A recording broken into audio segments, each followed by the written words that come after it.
Welcome back to the Deep Dive. Today, we are strapping in for a really deep dive into some pure dark fantasy lore.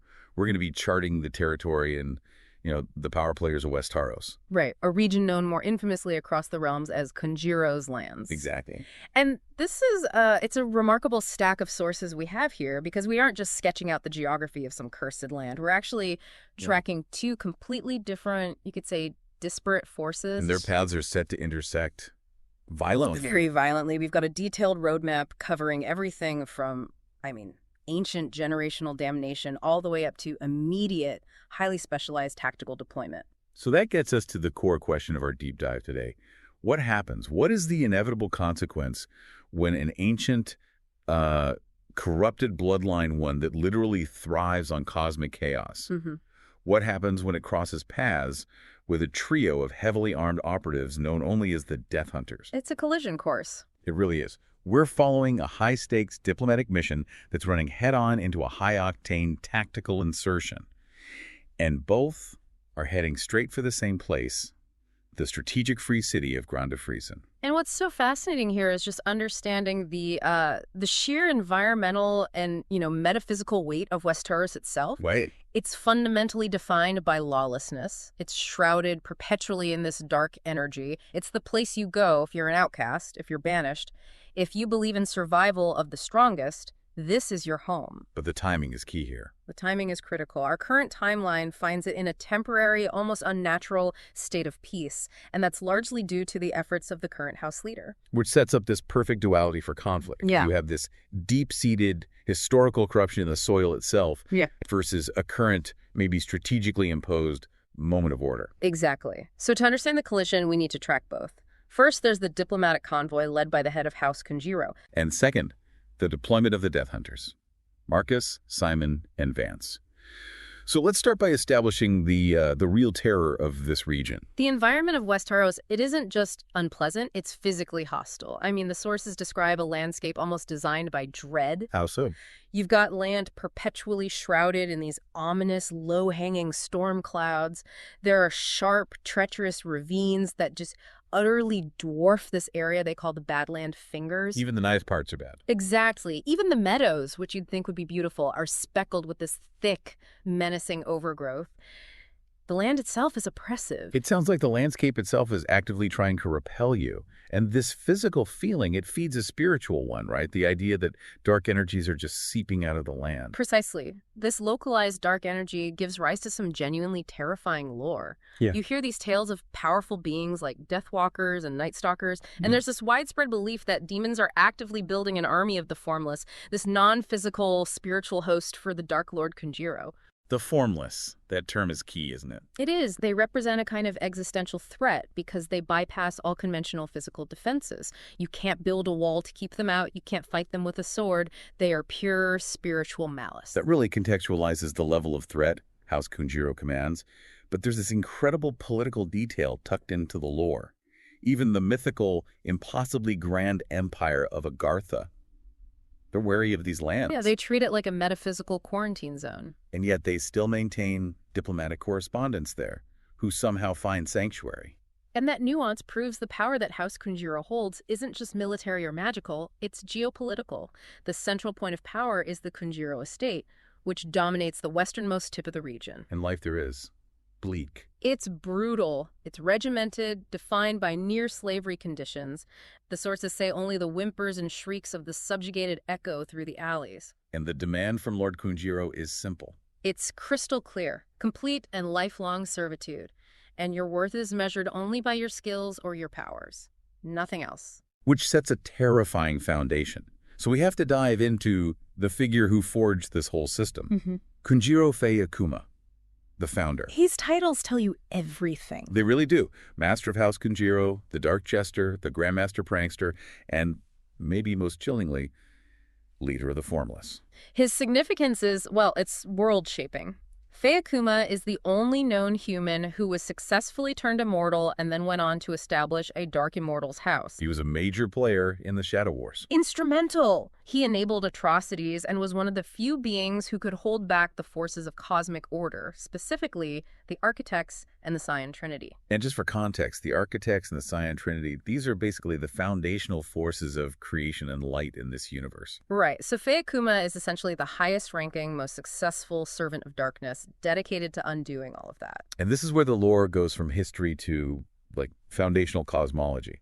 He's tied to what's called the first creation. He was born under the Akuma star, the demon's seal. The legends claim he was the first of humanity, who was granted the secrets of the ancients and the architects themselves. But the key part is that this first creation, this experiment, while immortal, is now definitively doomed to damnation. And that damnation isn't passive. It's the engine that drives the entire lineage. The core dark magic of House Kunjiro is this forced, horrifying reincarnation ritual. The one that sustains the founder's consciousness. Exactly. The father selects a mate, has a firstborn, and then uses, and this is a quote, taboo magics and demonic summonings to transfer his entire being. To become the child once more? To become the child once more, passing on that neutral name, Fae. Which raises the question, why? The text says it's the way of things, to keep balance in the universe and beyond. But why is this specific act of damnable horror necessary for balance? The sources suggest that true cosmic balance in this universe requires an equal and opposite force to the Architect's light.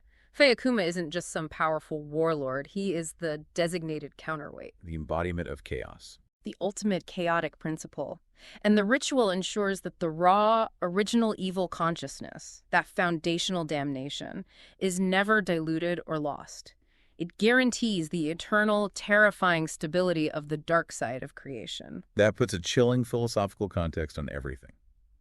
Okay, so let's pivot away from that ancient ritual and focus on the immediate situation. We are now in the era known as the Dark Lord's Great Sleep. Right, this happens once every century. It's a necessary regeneration cycle for him to replenish his vast energies. And this sabbatical from evil gives us our current human anchor, Kunjiro Arborkai, the sun. And the contrast is just radical. Arborkai is described as kind, reserved, and notably more pleasant than his monstrous father. So is he. Good. Well, there's speculation that this unexpected benevolence might itself be a side effect, maybe a curse of the Kunjiro bloodline, like a flaw in the system. But this flaw is politically advantageous. Arborkai's diplomatic success is, it's legendary. He didn't just maintain the status quo, he brought genuine order to a province defined by anarchy. He did. His negotiations were so skilled that House Kunjiro now appears neutral to outside powers, almost like the free city of Grande Fraise in itself. But it's a strategic mask, right? This neutrality allows them to project stability while retaining all that ultimate power. But you have to wonder how fragile that neutrality really is. He's a diplomat backed by absolute terror.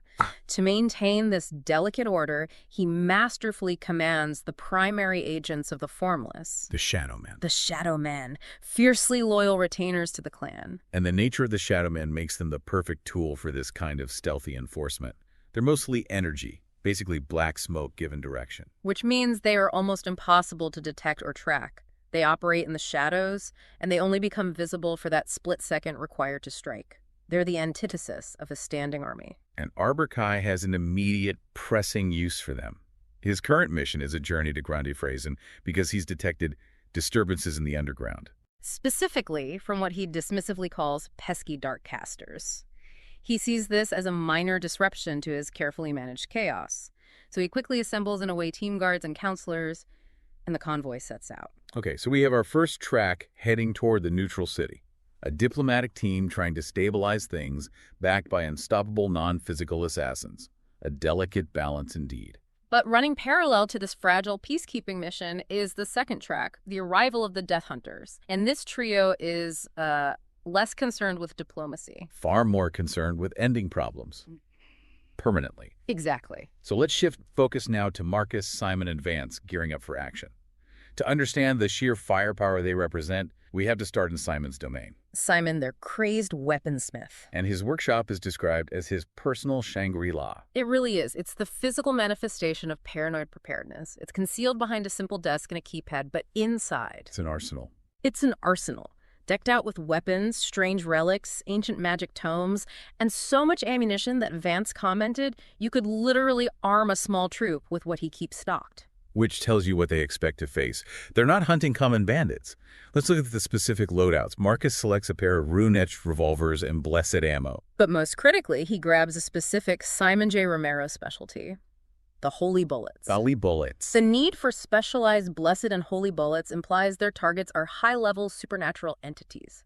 Deathwalkers, maybe Night Stalkers, beings that standard bullets wouldn't even slow down. And Simon, the weaponsmith himself. He equips himself with a silver double-barrel shotgun classic, reliable, and a small semi-auto Uzi. In an Uzi, why? He just likes the sound, the percussive rat-a-tat-tat, a true enthusiast. And then there's Vance.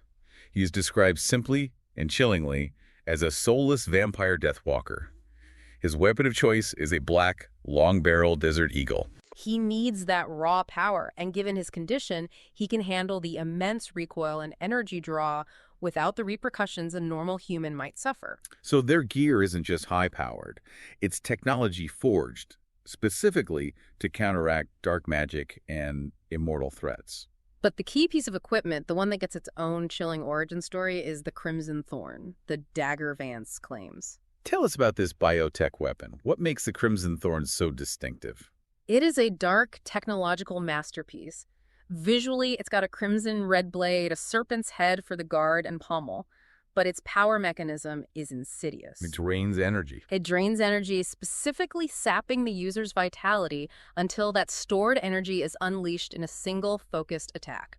Simon even warns Vance. He says this blade has a mind of its own. So it's not just a weapon, it's an intelligent, dark parasite. That's a perfect way to put it. And Vance, asserting his predatory nature, he grabs the dagger and is immediately drawn into this trance. He enters what they call the inner world of weapon contracting to confront the spirit inside. And what does he find? He finds a cursed spirit. And because of Vance's soulless condition, he lacks a traditional life force to shield him, the blade spirit acts as a parasite. It merges with him. The outcome is brutal, yet functional. Right. The Crimson Thorn literally attaches itself to Vance's open wound, making it a permanent biotech weapon. It's a literal merger of his flesh and this dark steel. With the Death Hunters fully armed, they report to their director, Dr. Dion Martel. Martel approves the mission and gives them their transport. Simon's highly modified old Jeep, affectionately named Bessie. And this is where the narrative introduces this wonderful layer of absurdity. Bessie is not a conventional vehicle. Not at all. The modifications were overseen by Martel, but executed by Randy, who Dion dismissively calls the pet. But Randy is not a pet. Randy is a contracted demon, a knight of sticks, whom Simon mockingly calls Meatball, a hostile but highly competent demon mechanic. I love that detail. So Randy is spitting insults while working on the suspension, and he warns them about the power source. He gives them this crucial shouted warning. The vehicle uses a dark mechanicum, a system powered by dark magic, and the users must read the manual first. Which is just staggering. A demonic, high fantasy artifact that requires careful, technical instruction. Marcus and Vance just shrug it off, but Simon, the fastidious tinkerer and weapons expert, he immediately takes the wheel and starts meticulously reading the manual. He's determined to understand the arcane engineering. So there they are, the Death Hunters, loaded up. High-tech gear, holy bullets, a biotech dagger, and a dark mechanicum Jeep piloted by a guy reading the instruction booklet. Heading west, aimed squarely at Grande Friesen. And that's our two converging tracks. On one hand, you have Lord Arbor-Kai's diplomatic convoy, maintaining this delicate strategic order backed by shadow assassins. And on the other, the heavily armed, focused Death Hunters Marcus, Simon, and Vance driving a magic-fueled Jeep toward the same destination, presumably to destroy whatever Arbor-Kai wants to talk to. Right. And if you connect this back to the bigger picture of this universe, it constantly reinforces that theme of balance. Kunjiro Feakuma was set up to maintain cosmic balance through absolute darkness. And now his son, Arbor-Kai, is trying to translate that eternal power into temporary civil order. But order in a world of formless armies and eternal reincarnation is, well, it's always fundamentally illusory. Arbor-Kai is trying to manage chaos. The Death Hunters specialize in removing its elements through brute force. Which leaves us at that ultimate convergence point, and a final provocative thought for you to consider. What is the genuine nature of these disturbances in the underground caused by the Dark Casters? Is it just a minor inconvenience, like Arbor-Kai suggests? Or is it a new, rising threat that requires the specialized intervention of the Death Hunters? Will the diplomatic veneer of Arborkai be enough to manage the chaos if the Death Hunters get there first with their mission fully engaged? Or is neutrality in this universe always just a temporary illusion, waiting for the next explosion to shatter the peace? We invite you to explore those implications. Thank you for joining us on the deep dive.